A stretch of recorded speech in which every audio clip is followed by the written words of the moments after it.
Okay, तो हमने previous class के अंदर basically we have studied steel mills approximation three phase induction motor and we have started the torque slip characteristics, है ना यहाँ तक। तो थोड़ा सा मैं फटाफट रिवाइज कर देता हूँ कि हमने अप्रॉक्सीमेशन मॉडल प्रीवियस स्लाइड से लेक्चर 2 से हमने देखा था कि भाई अप्रॉक्सीमेशन के अंदर बेसिकली हम क्या कर देते हैं, स्टील मॉडल के अंदर RTS that is Thevenin resistance और आपका एक्सटीएस बेसिकली क्या है, रिएक्टेंस, ये हम जीरो पुट कर देते हैं, यानी स्टेटर इंपेडेंस हम नेग्लेक्ट कर देते हैं। नॉर्मली 90% केसेस के अंदर ये नेग्लेक्ट ही आएगा इवन इन न्यूमेरिकल, ठीक है। तो वहाँ पे अपनी जो इक्वेशंस, जो सिंप्लीफाई इक्वेशंस आ गई थी वो आ गई थी I2 dash is equal to V1 upon under root of R2 dash upon S का whole square plus X2 dash का होल स्क्वायर। नेक्स्ट अगर हम बात करें एयर गैप पावर और PG that is equal to omega into T, हम पढ़ चुके हैं। ओमेगा एस हम बेसिकली क्या है, synchronous speed in radian per second. Now ये किसके बराबर होता है, I square into R2 dash by S. Okay, अब इससे इक्वेशन हमारे पास ये आ गई थी। तो इससे हम ये देख रहे हैं कि torque is directly proportional to voltage का स्क्वायर। अगर वोल्टेज ज्यादा होगी तो टॉर्क बेसिकली आपकी ज्यादा होगी, डेवलप टॉर्क और ग्रॉस टॉर्क। अगर वोल्टेज डिप हो गई तो हमारी टॉर्क भी क्या हो गई, कम होगी। ये टॉर्क क्या है, ये टॉर्क वो है, एयर गैप टॉर्क है जो बेसिकली रोटर को मूव कराने में काम आ रही है, ठीक है। अब ये हमने रीजन देखे थे, दो रीजन, नॉर्मल ऑपरेटिंग जोन जहाँ पे हमारी मोटर को रन करवाना है, और दूसरा हाई स्लिप रेंज जहाँ पे हमें अवॉइड करना है। तो नॉर्मली जो रीजन 1 के अंदर हाई स्लिप, अगर नॉर्मल ऑपरेटिंग जोन की बात करें तो मैंने आपको बता चुका हूँ, we have studied that slip ranges from 1 to 3%। तो अगर ये जो आपका डिनोमिनेटर की स्लिप की रेंज अगर कम होगी तो R2 डैश बाई एस भी क्या होगा, बेसिकली बहुत ज्यादा होगा कंपेयर टू X2 डैश। तो अब इस इक्वेशन के अंदर आप देख रहे हो, अगर इसके अंदर अगर मैं R2 dash by S X2 dash को इसके रिस्पेक्ट में नेग्लेक्ट कर दूं तो मेरी इक्वेशन बन जाएगी ये, और टॉर्क इक्वेशन बन जाएगी ये। तो यहाँ से इस इक्वेशन से जो हमारा कंक्लूजन निकला कि in normal operating zone torque is directly proportional to slip. हाँ, ये इसी से हम टॉर्क स्लिप कैरेक्टरिस्टिक बनाएंगे, ठीक है। जब नॉर्मल ऑपरेटिंग जोन, और नॉर्मल ऑपरेटिंग जोन कौन सा होता है, जब मेरी स्लिप की रेंज होगी 1 to 3%। चलो रीजन 2, हाई स्लिप, जहाँ पे बेसिकली स्लिप की वैल्यू ज्यादा हो, ग्रेटर देन 4, 5, 6, 7, 8%, है ना, जो कि कहाँ होती है, स्टार्टिंग में, है ना, वैलिड फॉर स्टार्टिंग रीजन और ब्रेकिंग रीजन के अंदर। हम देखेंगे कौन से रीजन है ये, ठीक है। अब बात कर रहे हैं कि भाई इसके अंदर अब स्लिप की वैल्यू ज्यादा हो गई तो ये क्वांटिटी ओवरऑल X2 डैश के कंपैरिजन में क्या हो जाएगी, कम। तो सेम मैंने यही रिलेशनशिप इन दो इक्वेशंस के अंदर एंटर किया, और बेसिकली मैंने क्या कंक्लूड किया कि torque is inversely proportional to slip. यहाँ से ये मैं बता चुका हूँ आपको, ठीक है। तो हमें दो बातें ये ध्यान में रखनी है कि जब ऑपरेटिंग जोन होगा तो उसमें टॉर्क डायरेक्टली प्रोपोर्शनल है, यानी स्लिप बढ़ेगी तो टॉर्क बढ़ेगा। और रीजन 2 जहाँ पे हाई स्लिप है, जिसको हमको अवॉइड करना है, उसके अंदर बेसिकली हम क्या कर रहे हैं, अगर स्लिप बढ़ेगी तो टॉर्क कम होगी, ठीक है। तो this is my torque slip characteristic, ठीक है। इसी पे हमने लास्ट लेक्चर बेसिकली लीव किया था, तो इसको कंटिन्यू करते हैं। कैसे ड्रॉ करेंगे वो देखो, बहुत सिंपल है, और इसमें ही आपका पूरा मोटरिंग एक्शन और जनरेटिंग एक्शन और ब्रेकिंग एक्शन तीनों आ जाएंगे। तो अब आप देख रहे होगे ये बेसिकली ग्राफ किसके बीच में है, टॉर्क और स्लिप, या फिर मैं कह सकता हूँ एक्स एक्सिस पे मेरी स्लिप है और स्पीड है। तो देखो स्पीड बेसिकली क्या कर रही है, यहाँ से इससे इंक्रीज कर रही है राइट साइड, ओके। और स्लिप बेसिकली क्या कर रही है, अगर मैं राइट साइड मूव करता हूँ तो डिक्रीज करती है। हम अंदाजा लगा सकते हैं कि भाई देखो यहाँ पे स्टार्टिंग में जिस पॉइंट पे मेरा, मैं कहूँगा ये है मेरी स्टार्टिंग टॉर्क, ठीक है, this is my starting torque. अब स्टार्टिंग टॉर्क अगर मैंने आपको बता चुका हूँ, एट स्टार्टिंग आपकी स्लिप क्या होती है, 1। कैसे, we have studied that NS is equal to, sorry, slip is equal to NS minus NR upon NS। तो जिसके अंदर NR रोटर की स्पीड स्टार्टिंग में क्या होगी, 0। तो देखो 0 पर यूनिट रोटर की स्पीड, ओके। अब जब रोटर की स्पीड 0 होगी तो आपकी स्लिप क्या होगी, NS upon NS 1। This is the, यहाँ से। और दूसरा एक और केस देख सकते हैं, यहाँ पे ये वाला पॉइंट देखो, जहाँ पे मेरी स्पीड क्या है 1, यानी NS के बराबर है। NR की rotating speed of rotor equals synchronous speed of stator. तब NS is equal to NR हो गया तो स्लिप की वैल्यू क्या होनी चाहिए, 0, ये 0, ठीक है। तो हम यहाँ से चालू करते हैं, क्योंकि बेसिकली हमने चालू किया है कि स्टार्टिंग में फॉर एग्जांपल स्लिप की वैल्यू क्या है, यहाँ पे 0 है। तो नॉर्मल ऑपरेटिंग रीजन में आपको बता चुका हूँ कि कहाँ से कहाँ लाई करता है, 0 से या 1 to 3%, ये हम जानते हैं कि लो स्लिप रीजन ही हमारा नॉर्मल ऑपरेटिंग रीजन है। क्यों, है ना, ये हमें देखना है आज।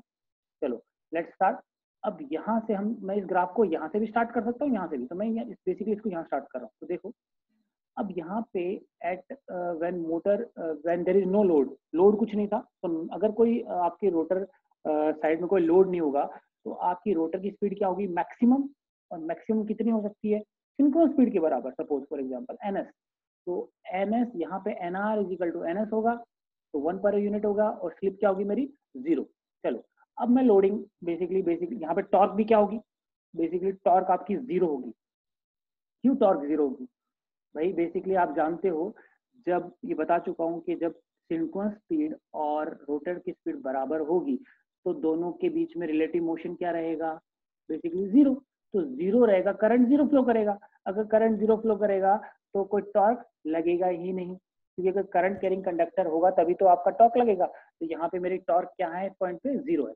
चलो अब मैंने लोड बढ़ाया, तो अब देखिए अगर आप लोड बढ़ाते हो तो एनआर की स्पीड क्या होनी चाहिए, रोटर की स्पीड क्या होनी चाहिए, कम। बेसिकली आप जैसे भी कोई है मशीन पे लोड बढ़ाओगे तो उसकी स्पीड क्या हो जाएगी, कम। तो अगर स्पीड कम होगी तो मुझे किस तरफ जाना चाहिए, लेफ्ट साइड या राइट साइड, लेफ्ट साइड, क्योंकि इस डायरेक्शन में स्पीड मेरी कम हो रही है। दूसरा स्लिप की बात करें, अगर स्लिप यहाँ पे 0 थी, अगर एनआर की स्पीड बढ़ेगी तो स्लिप बेसिकली क्या होता है, एनएस माइनस एनआर। एनआर बढ़ रहा है, ठीक है, तो सब्ट्रैक्टिंग क्वांटिटी बढ़ रही है, तो आपकी स्लिप बेसिकली क्या होगी, कम होगी। तो हम बेसिकली इस पॉइंट से लेफ्ट साइड जा रहे हैं। देखो यहाँ पे आपने देखा होगा लोडिंग द मोटर, मैं धीरे धीरे मोटर को लोड कर रहा हूँ तो मेरी स्लिप क्या होगी, बढ़ रही होगी। देखो ये बढ़, और मेरी स्पीड क्या होगी, कम हो रही है, ये कम हो रही है। ये रेड वाला शो 1 पर यूनिट से 0 पर यूनिट, ठीक है। अब आप क्या चाहते हो, अगर लोड बढ़े तो फॉर एग्जांपल तो रोटर की स्पीड कम होनी चाहिए, या फिर बेसिकली टॉर्क ज्यादा, बेसिकली आप क्या चाहते हो कि टॉर्क एक्स्ट्रा लग जाए और वो मेरी रोटर की स्पीड को क्या करे, मेंटेन करे। तो देखते हैं इस रीजन में क्या हो रहा है। देखो इस रीजन के अंदर ये कौन सा है, नॉर्मल है ऑपरेटिंग रीजन। तो इसके अंदर कौन सी इक्वेशन आएगी, torque is directly proportional to slip. अब मुझे बताओ कि भाई जब आपकी लोडिंग ऑफ द मोटर हो रही है, मोटर को हम जब लोड कर रहे हैं तो स्लिप क्या होगा, इंक्रीज कर रहा है। अगर स्लिप इंक्रीज कर रहा है तो टॉर्क भी क्या होना चाहिए, इंक्रीज करेगा। सीधी सी बात है, अगर लोड बढ़ाओगे तो टॉर्क इंक्रीज करेगा, दैट्स गुड फॉर अस। तो this is the normal operating region. इसको स्टेबल रीजन भी कहा है मैंने, देखो ये वाला, इस रीजन को यहाँ तक, ये है मेरी मैक्सिमम टॉर्क। इससे ज्यादा आप टॉर्क बेसिकली नहीं ला सकते। तो इस रीजन से, इस मैक्सिमम टॉर्क से लेके पहले तक, इस रीजन को हम स्टेबल रीजन कहते हैं। स्टेबल रीजन क्यों, क्योंकि अगर आप जो लोडिंग बढ़ाओगे तो बेसिकली स्पीड कम होगी, लेकिन आप स्पीड कम नहीं चाहते, आप कांस्टेंट, बेसिकली आप मैकेनिकल पावर कांस्टेंट चाहते हो, फैन की स्पीड कांस्टेंट होनी चाहिए, ठीक है। तो उसके लिए हमें टॉर्क इंक्रीज करनी है, तो टॉर्क अपने आप ऑटोमेटिकली इंक्रीज हो जाती है विद दिस फिनोमिना। देखो what is this, L stands for, this is my L increases, L is load increases in this region, load increases therefore slip increases, ठीक है। स्लिप इंक्रीज की वजह से क्या हो रहा है, टॉर्क इंक्रीजेस। तो मेरी स्पीड बेसिकली क्या रहेगी, मेंटेन रहेगी। तो देखो ये स्टेबल रीजन है, बट हम जो मोटर को जो ऑपरेट कराते हैं इस ऑपरेटिंग रीजन के अंदर ही करवाते हैं। देखो 1 to 3%, दिस शेडेड रीजन। यहाँ पे आप देख रहे होगे कि फ्लैट लाइन है, मतलब आपका लोड बढ़ रहा है तो आपका उसके रेस्पेक्ट में स्पीड बढ़ रही है, स्पीड घट रही है लेकिन ज्यादा नहीं घट रही। देखो इतना सा माइन्यूट है, 0.9, ठीक है। अगर पहले अगर 950 आरपीएम थी तो बाद में ज्यादा हो सकती है 930 हो जाए, 940 हो जाए, लेकिन इससे ज्यादा वेरी नहीं होगी। ओके, तो this is the region where we need to operate our induction motor in motoring mode. Okay, यहाँ पे अब धीरे धीरे हम इंक्रीज कर रहे हैं। जैसे मैक्सिमम टॉर्क को हमने क्रॉस किया, हमने लोड और इंक्रीज किया, ठीक है। अभी हम लोडिंग कर रहे हैं तो एक लिमिट होती है एक मोटर की, तो उस लिमिट को हम पार कर गए, इससे ज्यादा मैक्सिमम टॉर्क नहीं लग सकती भैया।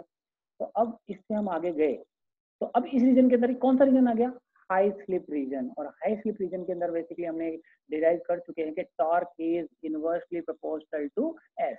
अब देखो लोड बढ़ रहा है, नो डाउट लोड बढ़ रहा है, लोड बढ़ रहा है तो स्लिप बढ़ रही है कि नहीं बढ़ रही, यस स्लिप बढ़ रही है। लेकिन अगर लोड बढ़ रहा है और स्लिप भी बढ़ रही है, आप क्या चाहते हो, टॉर्क भी बढ़ना चाहिए ताकि वो मेरे लोड को कंपनसेट करे। बट यहाँ पे हमने देखा स्लिप बढ़ेगी तो टॉर्क क्या होगा, कम होगा। तो दिस इज, देखो ये इनवर्सली प्रोपोर्शनल, तो धीरे धीरे आपका जो कर्व है ये बेसिकली नीचे जा रहा है इसके साथ लोड बढ़ने के साथ, ठीक है। और लास्ट में जाके मेरा यहाँ पे जब एनआर की रोटर घूमना बंद कर देगा, वहां पे स्पीड क्या हो जाएगी, 0। और इसी 0 स्पीड को यहाँ पे मेरी स्लिप एनआर की वैल्यू क्या हो जाएगी, 0, और स्लिप क्या हो जाएगी, मैक्सिमम, क्योंकि NS minus NR upon NS है, तो एनआर की value 0, NS upon NS is 1। तो अब यहाँ पे 1 हो गई। तो अब देखो this torque is called starting torque. तो मैं बेसिकली कर्व को यहाँ से यहाँ तक ले गया, तो ये 0 पर यूनिट से लेके 1 पर यूनिट या फिर 1 पर यूनिट से लेके 0 पर यूनिट स्लिप के बीच में इस रीजन को हम कहते हैं मोटरिंग मोड। ओके, अब क्या हो रहा है इधर देखो, अब ड्यू टू इनर्शिया कोई चीज को आप घुमा रहे हो, ठीक है, अब कम कर रहे हो, सपोज अपोजिट साइड में आपने क्या किया, कुछ फोर्स लगाया और आपने मोटर को रिवर्स डायरेक्शन में रोटेट करना चालू कर दिया। किस डायरेक्शन में, ये हम डिटेल में पढ़ेंगे जब ब्रेकिंग रीजन पर, braking mode, braking of induction motor हम पढ़ेंगे तब समझ में आएगा। बट अब क्या कर रही है, रोटर अपोजिट डायरेक्शन में रोटेट करने लगा। देखो 0 पर यूनिट था, अब स्पीड किस में आ रही है, माइनस में, ठीक है। अब 1 स्लिप तो क्या कर रही है, इंक्रीज कर रही है, इस डायरेक्शन में स्लिप इंक्रीज करती है और इस डायरेक्शन में आपका रोटर की स्पीड डिक्रीज करती है। यहाँ पे रोटर की स्पीड जरूर इंक्रीज कर रही है but in the negative direction. Okay, तो इस रीजन को हमने क्या कर दिया, प्लगिंग रीजन और ब्रेकिंग रीजन। क्यों कहते हैं, ये पढ़ेंगे जब हम बेसिकली ये मोड पढ़ना बताऊंगा। तो this mode is called braking और प्लगिंग रीजन। वहां पे स्लिप की वैल्यू 1 से ज्यादा, अगर कोई क्वेश्चन आता है कि भाई in which region the braking region is, तो आपको बताना था स्लिप की वैल्यू जहाँ पे 1 से ज्यादा हो जाएगी वो कौन सा रीजन कहलाता है, आपका ब्रेकिंग रीजन। और जो स्लिप की वैल्यू 0 से 1 के बीच में, दैट इज मोटरिंग मोड। चलो अब इसकी बात करते हैं यहाँ पे। और ये कौन सा रीजन हो गया हमारा, अनस्टेबल रीजन। मैं बता चुका हूँ अनस्टेबल क्यों, कि ये लोड के साथ आपकी टॉर्क बढ़नी चाहिए लेकिन यहाँ पे घट रही है, तो दिस इज, हमको ये चाहिए नहीं ऐसा कुछ। लास्ट की बात करें मैक्सिमम टॉर्क, ये मैक्सिमम टॉर्क किस पे डिपेंड कर रहा है, ये डिपेंड कर रहा है रोटर के रेजिस्टेंस और आपके रिएक्टेंस के रेशियो पे। ये कहाँ से आया, हम डिराइव करेंगे अभी। ओके, अब इस पॉइंट की इस राइट साइड चलते हैं। अब इस राइट साइड में क्या है, यहाँ पे स्पीड क्या थी इसकी, मैक्सिमम कितनी हो सकती है, एनएस, ठीक है। बाय सम मीन्स ये रोटर एनएस की स्पीड को एक्सीड कर गया, ठीक है, एनएस की स्पीड को एक्सीड कर गया, ठीक है। जैसे ही एक्सीड करेगा, आप देखो स्लिप इजिकल टू क्या होता है, NS minus NR upon NS. तो एनआर की वैल्यू ज्यादा हो गई एनएस से, तो स्लिप क्या हो गई, नेगेटिव। देखो स्लिप कहाँ से इंक्रीज कर रही है, अब नेगेटिव के अंदर। तो नेगेटिव रीजन के अंदर बेसिकली अब ये हो क्या रहा है, अगर स्लिप नेगेटिव हो गई तो अगर हमने पढ़ा था या अगर आपको याद होगा कि भाई अपना मैकेनिकल लोड क्या था, mechanical load please in previous lecture आप देख लो, मैकेनिकल लोड अपनों ने रिप्रेजेंट किया था R2 dash 1 minus minus 1 upon S minus 1। तो जिसमें स्लिप अगर नेगेटिव हो गई तो मैकेनिकल लोड क्या हो गया, नेगेटिव। और वो क्या होना चाहिए वैसे, पॉजिटिव। पॉजिटिव का मतलब बेसिकली क्या था कि वो एनर्जी ले रहा है। बेसिकली मैकेनिकल लोड क्या होता है, जो एनर्जी ले ना कि दे, ठीक है। तो वो एनर्जी ले रहा है, बट इस रीजन के अंदर आप देख रहे हो स्लिप नेगेटिव हो गई तो लोड भी क्या हो गया, नेगेटिव। इसका मतलब वो एनर्जी देगा। तो कौन एनर्जी देता है, जनरेटर या मोटर, ऑब्वियसली जनरेटर। तो ये कौन सा मोड आ गया हमारा, इंडक्शन जनरेटर एक्शन। ओके, तो जैसे जैसे आप इस तरफ बढ़ाओगे नेगेटिव में, सॉरी आपकी स्पीड ज्यादा बढ़ेगी, इसके अंदर आपका कर्व कुछ ऐसा आएगा, सेम इसका रिप्लिका, ठीक है। इंडक्शन जनरेटर जो हम बेसिकली हमारे सिलेबस में है नहीं, ठीक है, छोटी सी वर्किंग है, इसकी मैं बता दूंगा।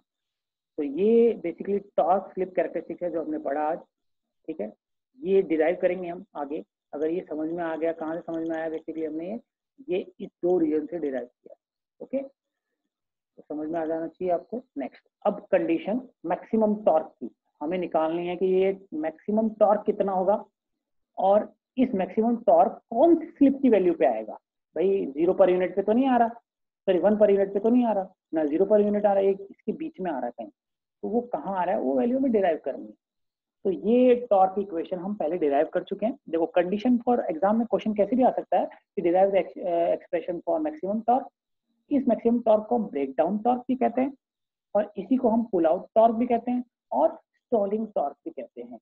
क्यों भाई ऐसा, क्यों ब्रेक डाउन टॉर्क क्यों कहते हैं, पुल आउट टॉर्क क्यों कहते हैं, क्यों, देखो इस टॉर्क के बाद में हमारा मशीन पे काबू नहीं रहता, उसके बाद में क्या कर रहे हो, हम ऑपरेटिंग नहीं कराना चाहते, इस मैक्सिमम टॉर्क के बाद में मशीन अनइवन बिहेव करने लग जाती है। अनइवन का मतलब आप लोड बढ़ा रहे हो और आपकी टॉर्क कम हो रही है, ये थोड़ी हम चाहते हैं। मतलब आप बेसिकली फाइनली फैन स्टॉप थोड़ी करना चाहते हो, आप लोड बढ़ाते जाओगे फैन रुक जाए, ऐसा नहीं। ओके, तो this is the maximum torque. उसके बाद में आपकी मोटर क्या हो जाए, स्टॉल करने लगे, या फिर मैं कहूँ ब्रेक डाउन हो जाए मोटर का, धीरे धीरे आपकी बेसिकली स्पीड कम हो रही है। तो इसलिए इस मोटर को हम ब्रेक डाउन टॉर्क भी कहते हैं, पुल आउट टॉर्क भी कहते हैं और स्टॉलिंग टॉर्क भी कहते हैं। ठीक है, अब ये इक्वेशन हम देख चुके हैं, T is equal to 1 upon omega sm into VTH का whole square upon RTH plus R2 dash by इसका होल स्क्वायर, ये देख चुके हैं हम। और इसी को हमने सिंप्लीफाई किया था, RTH और XTH को हमने बेसिकली क्या कर दिया था, जीरो पुट कर दिया था। ठीक है, कुछ नहीं है, चलो थोड़ा सा मैथमेटिक्स है। इस स्लिप को मैं क्या कर रहा हूँ, सबसे पहले तो इसका square this RTH plus R2 dash upon S का होल स्क्वायर को ओपन कर रहा हूँ, करूंगा अभी, ये देखो, और कुछ नहीं किया, ओमेगा sm को R2 dash upon omega sm लिख दिया। नेक्स्ट देखो, S को नीचे लिया है तो S दोनों तरफ मल्टीप्लाई होगी, इधर भी क्योंकि नीचे डिनोमिनेटर में है। हम नेक्स्ट बात कर रहे हैं, मैंने इसको ओपन कर दिया, ये लो ओपन कर दिया, RTH square plus R2 dash by S का whole square, this simple mathematics है, आप देख सकते हो, कोई डाउट हो तो पूछ लेना। नेक्स्ट की अगर बात करें, VTH upon whole square into R2 dash upon omega sm, this कुछ नहीं, मैंने स्लिप को मल्टीप्लाई कर दिया अंदर। हाँ, नेक्स्ट चीज ज्यादा ध्यान रखने वाली है कि मैंने XTH प्लस X2 डैश का होल स्क्वायर को मैंने ओपन नहीं किया, जरूरत नहीं है। क्यों, देखो मुझे मैक्सिमम, अब ये नीचे वाला एक्सप्रेशन मैंने S को मल्टीप्लाई कर दिया तो कुछ एक्सप्रेशन ऐसा आ गया। अब हम जानते हैं कि टॉर्क मैक्सिमम तभी होगी, यानी ये क्वांटिटी मैक्सिमम तभी होगी जब इसका डिनोमिनेटर क्या होगा, बेसिकली मिनिमम। जीरो पे इनफाइनाइट हो जाएगा, यानी this is the maximum value. तो मुझे ये निकालना है, मुझे इसको बेसिकली इसकी मिनिमम वैल्यू निकालनी है। तो maximum torque the denominator should be minimum. तो मिनिमम आप मैथमेटिक्स में पढ़ चुके हो, कैसे निकालते हो, with the help of differentiation. तो हम बेसिकली डिनोमिनेटर को डिफरेंशिएट करेंगे विद रेस्पेक्ट टू स्लिप। मुझे स्लिप की वैल्यू तो निकालनी है कि कौन सी स्लिप की वैल्यू पे मैक्सिमम टॉर्क मुझे मिल रहा है। तो मैं बेसिकली इस इक्वेशन को डिफरेंशिएट कर रहा हूँ with the help of slip.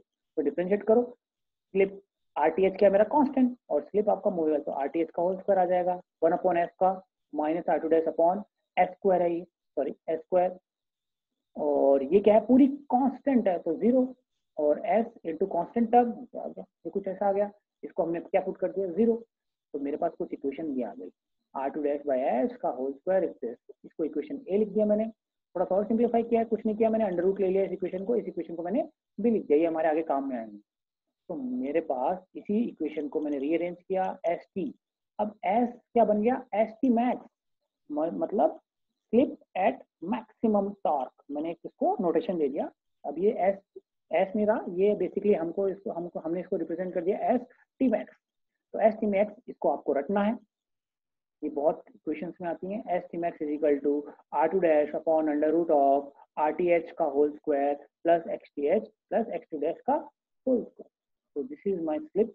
इस पे अगर आपको कोई पूछे कि भाई स्लिप निकालो मैक्सिमम टॉर्क पे, है ना, तो it is not the maximum slip, is the slip at maximum torque. तो मैक्सिमम टॉर्क पे स्लिप की वैल्यू क्या होगी, वो है ये। तो हम यहाँ से देख रहे हैं कि ये स्लिप की वैल्यू रोटर के रेजिस्टेंस पे डायरेक्टली डिपेंड कर रही है। ठीक है, ये आगे काम आएगा, ये कंक्लूजन है हमसे, यहाँ से हमने कंक्लूड किया। और दूसरा, अगर हम इसका नॉर्मल ऑपरेटिंग जोन निकालें, अगर अप्रोक्सीमेशन मॉडल निकालें, तो उसमें हम RTH और XTH को क्या करते हैं, जीरो पुट कर दो भाई, और नीचे क्या बन जाएगा, under root of X2 dash का होता है, तो वो क्या बन जाएगा, R2 डैश अपॉन X2। तो ये रिलेशनशिप आ गया, ये आगे देखेंगे हम। नेक्स्ट, अब मुझे मैक्सिमम टॉर्क निकालना है, तो मैक्सिमम टॉर्क के लिए आपको क्या करना है, कुछ नहीं, ये स्लिप की वैल्यू कौन सी इक्वेशन में पुट कर दीजिए, इस वाली इक्वेशन में। We will be putting the maximum the slip value at maximum torque in this equation। तो सिंपल मैथमेटिक्स है, यहाँ पे हम इस इक्वेशन को पुट कर देते हैं। तो देखो यहाँ पुट कर दिया, इसके अंदर पुट किया है सिंपल स्क्वायरिंग करके। अब पहले इसको स्क्वायर किया है और फिर फ्रॉम इक्वेशन ए, अभी पुट नहीं किया है, इस इक्वेशन को मैंने सिर्फ जो नीचे क्वांटिटी थी उसका स्क्वायरिंग किया है, ए प्लस बी का होल स्क्वायर किया है। अब इक्वेशन ए कौन सी कहती है, इक्वेशन ए, तो जहां पे भी R2 डैश बाई S की क्वांटिटी है उसकी जगह ये पुट कर सकते हो आप। ठीक है, पुट कर दिया मैंने RTH की जगह। अब T मेरा T मैक्स हो गया। ओके, अब ये फाइनली सिंप्लीफाई होगा, मैथमेटिक्स से आप करके देख लेना, सिंपल कुछ नहीं है।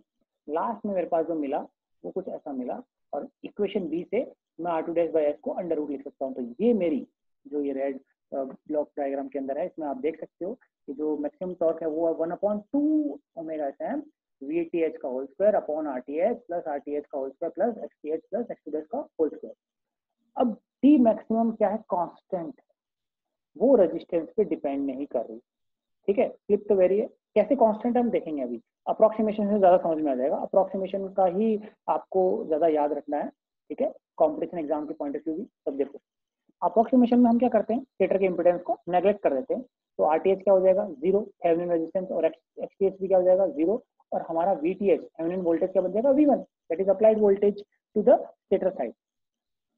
तो आप देख सकते हो स्लिप यहाँ से मैं बता चुका हूँ, ये RTH XTH 0 हो गया, तो मेरी maximum slip in approximation model will be R2 dash upon X2 dash, मतलब the ratio of rotor resistance and rotor reactance is equal to slip, उस स्लिप की वैल्यू पे मेरा टॉर्क क्या होगा, मैक्सिमम होगा, ठीक है, ये वाली स्लिप पर। तो हम देख सकते हैं कि slip is directly proportional to R2 dash, ये बेसिकली रोटर के रेजिस्टेंस पे डिपेंड कर रही है, ठीक है। अगर रोटर का रेजिस्टेंस ज्यादा होगा तो स्लिप की वैल्यू भी क्या होगी, ज्यादा होगी, उसी स्लिप की वैल्यू पे मैक्सिमम टॉर्क मुझे मिलेगा। तो ये याद रखना, आगे हम कुछ कंक्लूड करेंगे इससे, maximum the slip at maximum torque is directly proportional to R2 dash.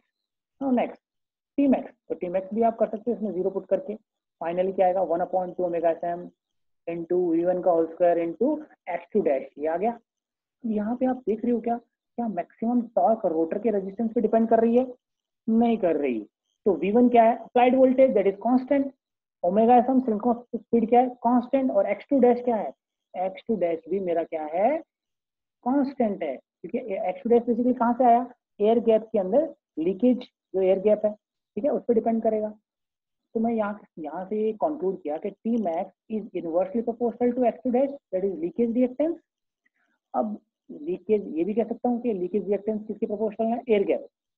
अगर एयर गैप ज्यादा होगा तो लीकेज रिएक्टेंस भी क्या होगा, ज्यादा होगा, ठीक है। तो मैं ये और कंक्लूड कर सकता हूँ, ये गेट में पूछा गया था सवाल, Tmax is inversely proportional to air gap, कहाँ से आया, यहाँ से आया। तो अब अगर आपको मैक्सिमम टॉर्क चाहिए तो एयर गैप क्या होना चाहिए, कम होना चाहिए।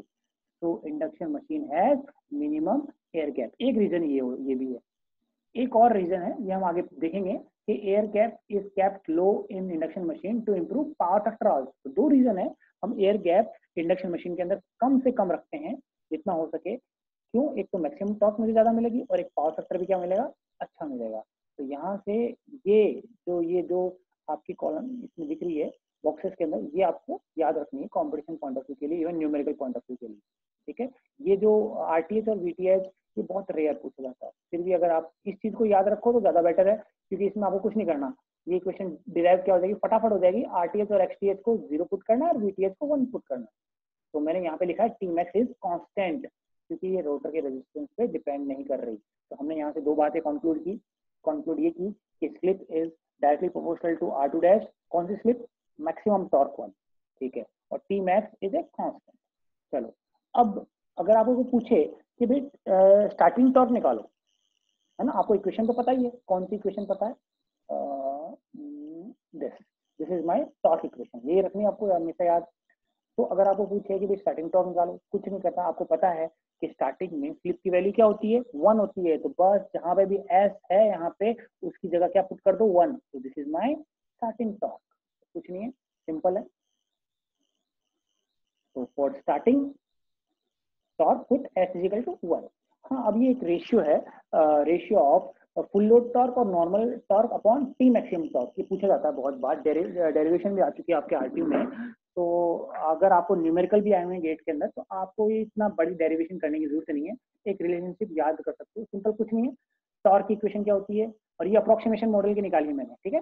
तो T is equal to 1 upon omega SM V1 का whole square R2 dash by S का होल स्क्वायर, ये सिंपल आया था, ठीक है। ये मेरी नॉर्मल टॉर्क इक्वेशन होती है। मैक्सिमम टॉर्क इक्वेशन कौन सी, जो हमने अभी डिराइव की थी, कुछ नहीं, इन दोनों को आपको क्या करना है, डिवाइड करना है, तो फाइनल हमारे पास कुछ ऐसा है, T upon Tmax is equal to, okay, क्या आया, 2 upon S T max upon S plus S upon S T max, ये भी एस है, ठीक है। तो बेसिकली क्या करना है, सिंपल याद रखना है कि T upon T max is equal to twice of जो भी दो स्लिप है, ये कौन सी स्लिप है, normal slip at which this torque is developed, and what is S T max, S T max is the slip at which maximum torque is developed.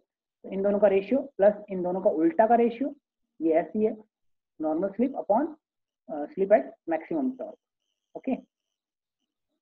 तो ये अगर आपको याद रहेगा तो बार बार इतना लंबा कैलकुलेशन करने की जरूरत नहीं है। अब नेक्स्ट हमारा कुछ कंक्लूजन पार्ट, फिर से मैंने वही टॉर्क स्लिप कैरेक्टरिस्टिक बनाया, लेकिन अब अलग अलग रेजिस्टेंस पे लगाया, इसके लिए अलग अलग रोटर के रेजिस्टेंस पे। सपोज पहले हम इस रेड वाले जोन की बात करते हैं, रेड वाले ग्राफ की बात कर रहे हैं। तो इस रेड वाले ग्राफ के अंदर अगर आप देख रहे होगे कि वही है N equal to N S, यहाँ पे स्लिप 0 होगी, ठीक है। स्लिप यहाँ से आपकी ये नॉर्मल ऑपरेटिंग रीजन हो गई, यहाँ पे ये स्टार्टिंग टॉर्क हो गई, और ये R2 डैश किसके ग्राफ बनाया मैंने, R2 डैश। अब देखो मैक्सिमम टॉर्क देखो ये बना, ठीक है। अब मैंने दूसरा रेजिस्टेंस लिया R2 डबल डैश, ये ब्लैक वाला, यहाँ से फिर से मैंने किया, देखो कर्व का नेचर कुछ वैसा ही आएगा, बस क्या चेंज हुआ, मैक्सिमम टॉर्क चेंज हुआ नहीं हुआ। क्यों नहीं हुआ, क्योंकि वो डिपेंड ही नहीं कर रहा रोटर रेजिस्टेंस पे, ठीक है। वो तो सिर्फ रोटर रेजिस्टेंस और रिएक्टेंस पे के रेशियो पे डिपेंड कर रहा है। तो ये जो मैक्सिमम टॉर्क लाइन है it will be constant, but क्या चेंज हुआ कि कौन से, ये यहाँ पे एक्स एक्सिस बेसिकली क्या है, स्लिप और आपकी रोटर की स्पीड। तो मैं यहाँ से चल रहा हूँ, स्लिप यहाँ पे 0 थी और इस डायरेक्शन में चल रहे हैं, तो स्लिप इंक्रीज करती जाएगी। तो हमने देखा कि रेड वाले जोन में जब R2 डैश की वैल्यू कुछ ये थी, तो मेरा मैक्सिमम जो टॉर्क आया कुछ ऐसा आया, यहाँ पे आया। बट अगर मैंने रेजिस्टेंस चेंज कर दिया तो मैक्सिमम टॉर्क तो वही रह गया, बट कौन सी स्लिप पे आया, वो आया R2 double dash upon X2। ऐसे ही ये देखो ब्लू वाली लाइन, ये फिर से, बट यहाँ पे इसका जब मैं वैल्यू, रेजिस्टेंस की वैल्यू X2 के बराबर पुट कर दूं, ठीक है। देखो इस इक्वेशन में R2 अपॉन X2 डैश है, अगर R2 डैश की वैल्यू X2 डैश के बराबर पुट कर दूं तो ये रेशियो क्या हो जाएगा, 1। तो जो स्लिप, जो मैक्सिमम टॉर्क है वो कौन सी स्लिप की वैल्यू पे आएगी, 1। और 1 स्लिप कहाँ होती है, हमने देखा है वो यहाँ होती है। तो देखो इस वाले जोन के लिए, इस वाले ग्राफ के लिए, इस वाले रोटर के रेजिस्टेंस के लिए मेरी मैक्सिमम टॉर्क ही बेसिकली क्या है, स्टार्टिंग टॉर्क। तो ये क्वेश्चन पूछा आ गया था आपके डिस्क्रिप्टिव में कि भाई कौन से केस के अंदर आपकी स्टार्टिंग टॉर्क ही मैक्सिमम टॉर्क बन जाती है, when the ratio of R2 and X2 dash is equal to 1। ये प्रूव हो चुका है, एज इक्वल टू 1। अब इससे ज्यादा एक्सीड करते हो, आपने रोटर का रेजिस्टेंस और बढ़ाया तो स्लिप कहाँ चलेगी, और यहाँ पे चलेगी, स्लिप इंक्रीज करेगी नो डाउट, 1 से बड़ी हो जाएगी। और ये कौन सा रीजन आ जाएगा, ब्रेकिंग रीजन, जो हमें नहीं लाना है यहाँ पे। वो तभी लाना है जब मुझे बेसिकली मोटर को रोकना है या फिर स्टॉप करना है, ठीक है। तो अब आप, ये क्वेश्चन आया था ग्राफ में, ये 3-4 ग्राफ दे दिए थे कि R2 dash is the resistance of this graph, R2 double dash is this, इसमें बड़ा कौन सा है, मतलब इनके रिलेशनशिप क्या है इन दोनों में। तो आप देख सकते हो जैसे जैसे रोटर रेजिस्टेंस अगर बढ़ेगा तो ये मैक्सिमम टॉर्क तो उतनी रहेगी, बट ये लेफ्ट साइड चलता जाएगा। क्यों जाएगा, आप देख रहे हो, क्योंकि slip is equal to R2 upon X2 dash होती है मैक्सिमम टॉर्क पे। तो ऊपर न्यूमरेटर है, अगर न्यूमरेटर बढ़ता जाएगा तो स्लिप की वैल्यू क्या होगी, बढ़ती जाएगी। और स्लिप की वैल्यू कहाँ बढ़ेगी, राइट साइड या लेफ्ट साइड, लेफ्ट साइड। 0, 0.1, 0.2, 0.3 ऐसे करते करते 1 तक बढ़ती जाएगी। तो ये देखो ये relationship, this is the relationship. तो R2 4 बार डैश ये वाला सबसे बड़ा रेजिस्टेंस है, तो इस डायरेक्शन में right to left resistance increase करता जाएगा, ग्राफ कुछ ऐसा आता जाएगा।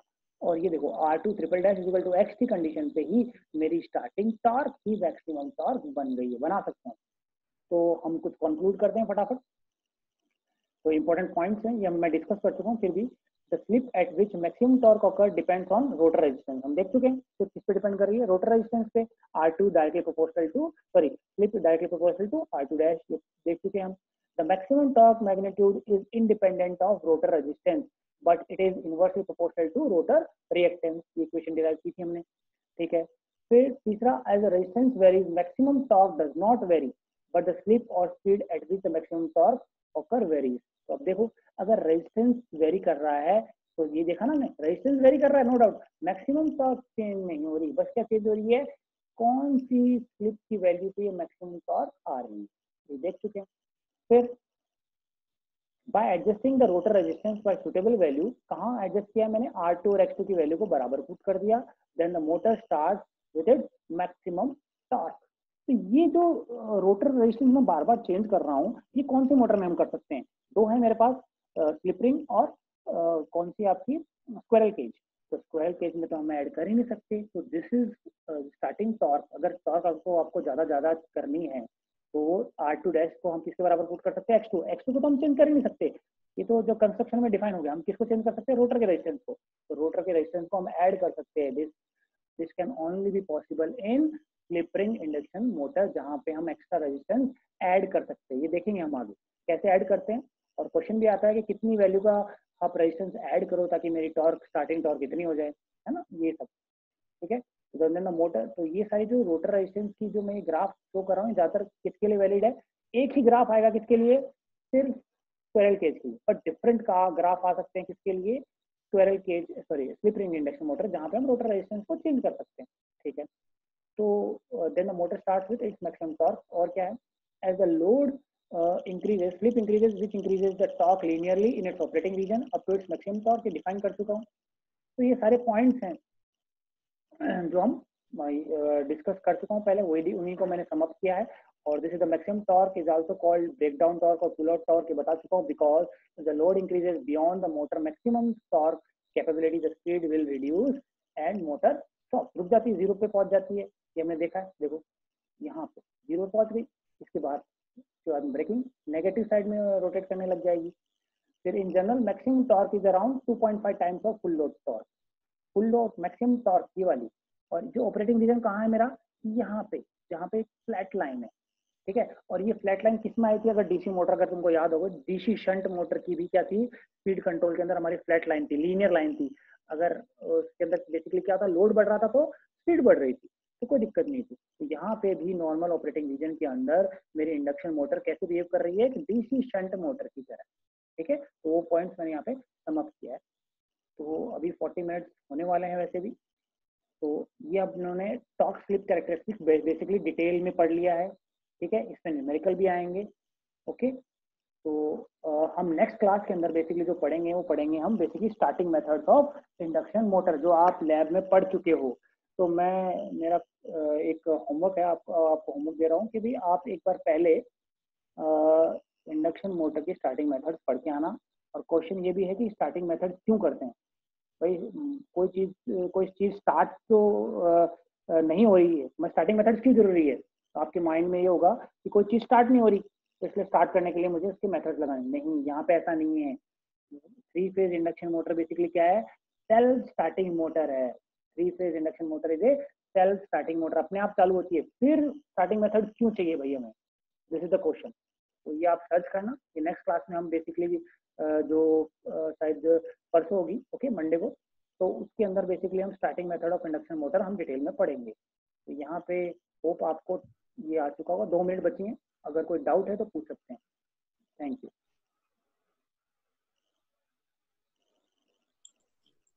सर जो टॉर्क स्पीड कैरेक्टरिस्टिक था ना, हाँ, तो सर उसके अंदर फ्रीक्वेंसी अगर चेंज करें तो क्या इफेक्ट आएगा, मतलब ग्राफ पे किधर शिफ्ट होगा? क्या चेंज करना चाहते हो सर फ्रीक्वेंसी।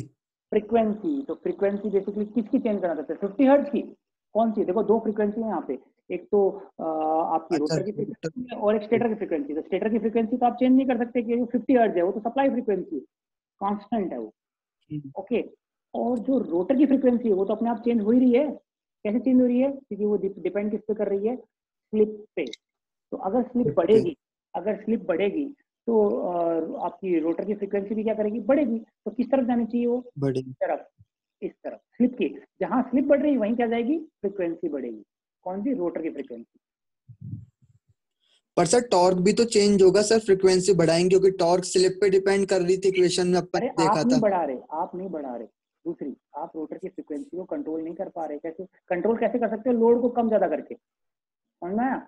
तो ये हाँ सर। ऑपरेटिंग हाँ, तो टॉर्क बढ़ेगी और घटेगी, किस पे डिपेंड कर रहा है कि उसकी स्लिप की क्या है, स्लिप की वैल्यू क्या है। अगर स्लिप की वैल्यू इस स्टेबल रीजन के अंदर ऑपरेट कर रही है, तो अगर फ्रीक्वेंसी बढ़ रही है तो टॉर्क भी क्या करेगी, बढ़ेगी, सिर्फ इस रीजन के अंदर। लेकिन अब इस अनस्टेबल रीजन के अंदर स्लिप बढ़ रहे हैं, इसमें फ्रीक्वेंसी चेंज कर रही है, फ्रीक्वेंसी बढ़ रही है बट टॉर्क क्या कर रहा है, कम कर रहा है।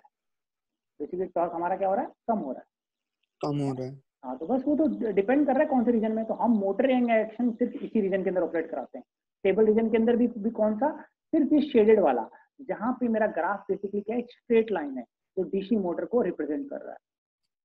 ओके,